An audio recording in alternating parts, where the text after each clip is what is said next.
This is a kind of an update lightning talk. Like Marco gave an update talk yesterday on what he was doing. I'm not going to make any promises to write a PhD next week, so it's just a bit of update of things that were happening. A few years back, I was doing a lot of hacking on Common Lisp, and I was really happy. And I was developing some ideas about how to implement graph algorithms, and I presented it at ELS some years ago. A graph is something that looks like that, with nodes or vertices and edges between them. And my thinking was that most graph algorithms have something to do with attributes that are on the nodes and attributes that are on the edges and manipulating those things. And I developed a way of thinking to say, how should we express the programs that we have, taking them from pseudocode and putting them into an implementation. After I presented this paper, I was fully excited to go on and continue my work on this pseudograph, I called the library, until a friend of mine rang me up and he said, hey, I think the two of us should start a company together. And that kind of kept me busy in the meantime. So I did a couple of things on Pseudograph afterwards I wanted to tell you about right now. And then I sort of parked it for a while. And I'm kind of looking forward to getting back to it one day, but not for the time being.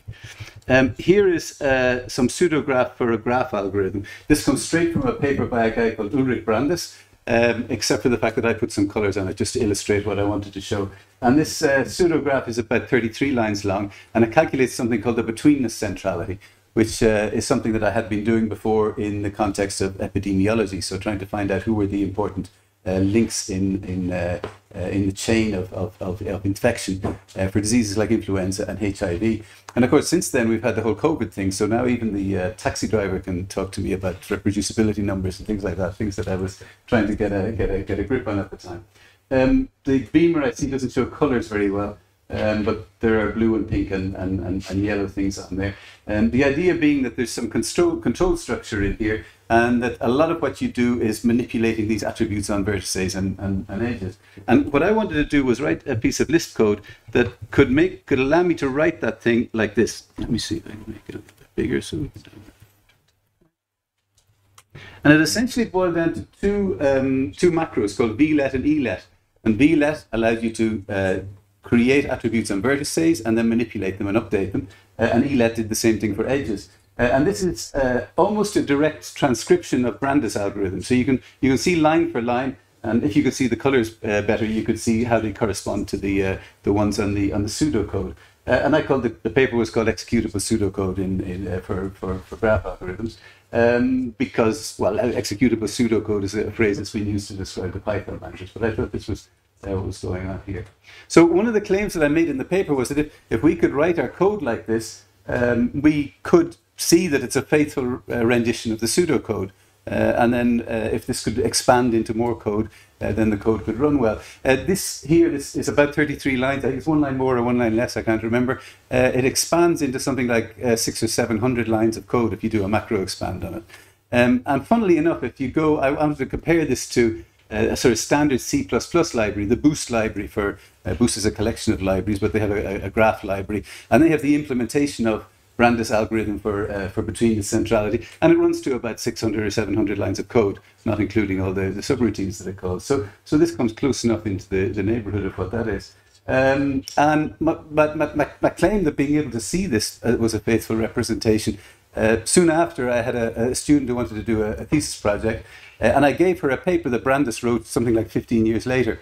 So from his original paper, lots of variants crept up, and Brandes wrote a paper in which he did a review of the field of all these sort of betweenness centrality like algorithms. And the first thing she did was she said, okay, I'm going to use this pseudograph algorithm, and I'm going to take the Brandes algorithm, the original Brandes algorithm from the review paper, and I'm going to implement it. And she did, and it didn't work. And she thought she'd made a mistake. And she looked into it, and then she thought I'd made a mistake, so she came to me. And we went and looked at it, and we looked at this pseudocode here in the original paper and the pseudocode in the review paper were not the same. Brandes had flipped the initialization lines, and this, as a consequence, the pseudocode in the review paper was incorrect. So my student went to write to someone who was interested in developing graph algorithms. I was more interested in implementing them. She wrote to somebody and she said, what's up with that? And the guy replied to her and he said, oh, everybody knows there's a mistake in the review paper. So that I felt a little bit vindicated for my claim in this paper, because people have sat down. We weren't the only people who'd taken Brandes' review paper and implemented it, I guess. But everyone else had gone, oh, it's supposed to be like this. It's not how it's written down. But what are we doing if we're not writing down what we mean, right? So my claim then was that this could be helpful. Have I got any time left? Yeah. I'll show you the other thing that the other claim I made in the paper. Something that surprised me was that it performed very well.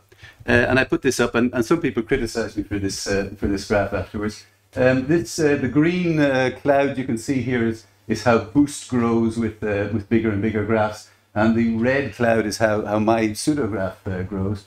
I sort of have the feeling that, well, there's two things. One is that Boost is more consistent in the timings for these things than mine was. But I sort of had the feeling that mine was performing better. It's getting to go lower, and if you do a regression, it works. Okay, so people were, I suppose, rightly critical and say that you can't just put a regression through that. In the text of the paper, I did not make any claims. I said, look, yeah, it looks good to me. Okay, but I was worried about all of these red dots that for a given size, there's a huge range of outcomes, and that was because I didn't really use very efficient data structures in Pseudograph. One of the things we want to store is for each node, you want to store all the other nodes that they're connected to, and I just did some kind of a set implementation. So what I did since then was I started to look at data structures for holding a set of natural numbers between 0 and n, say near 0 and 20 or something like that.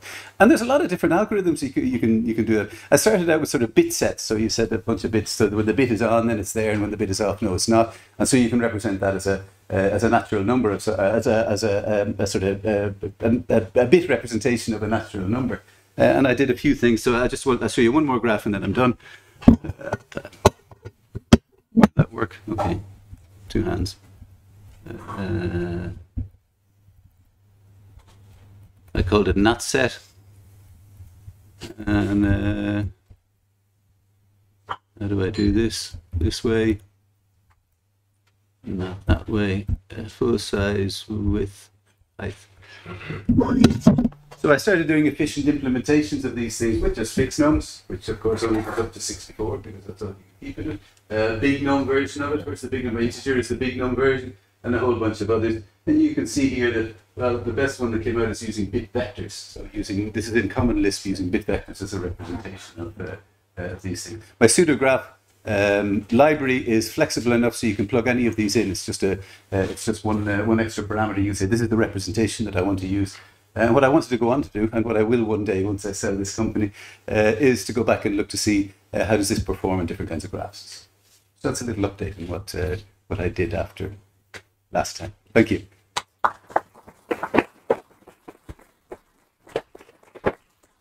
There was a question, Danny? Yeah. The representations you showed seem to be optimized for sparse graphs. So have you done any work with dense graphs? For example, the probability of an edge being is 1/2, for example. Yeah.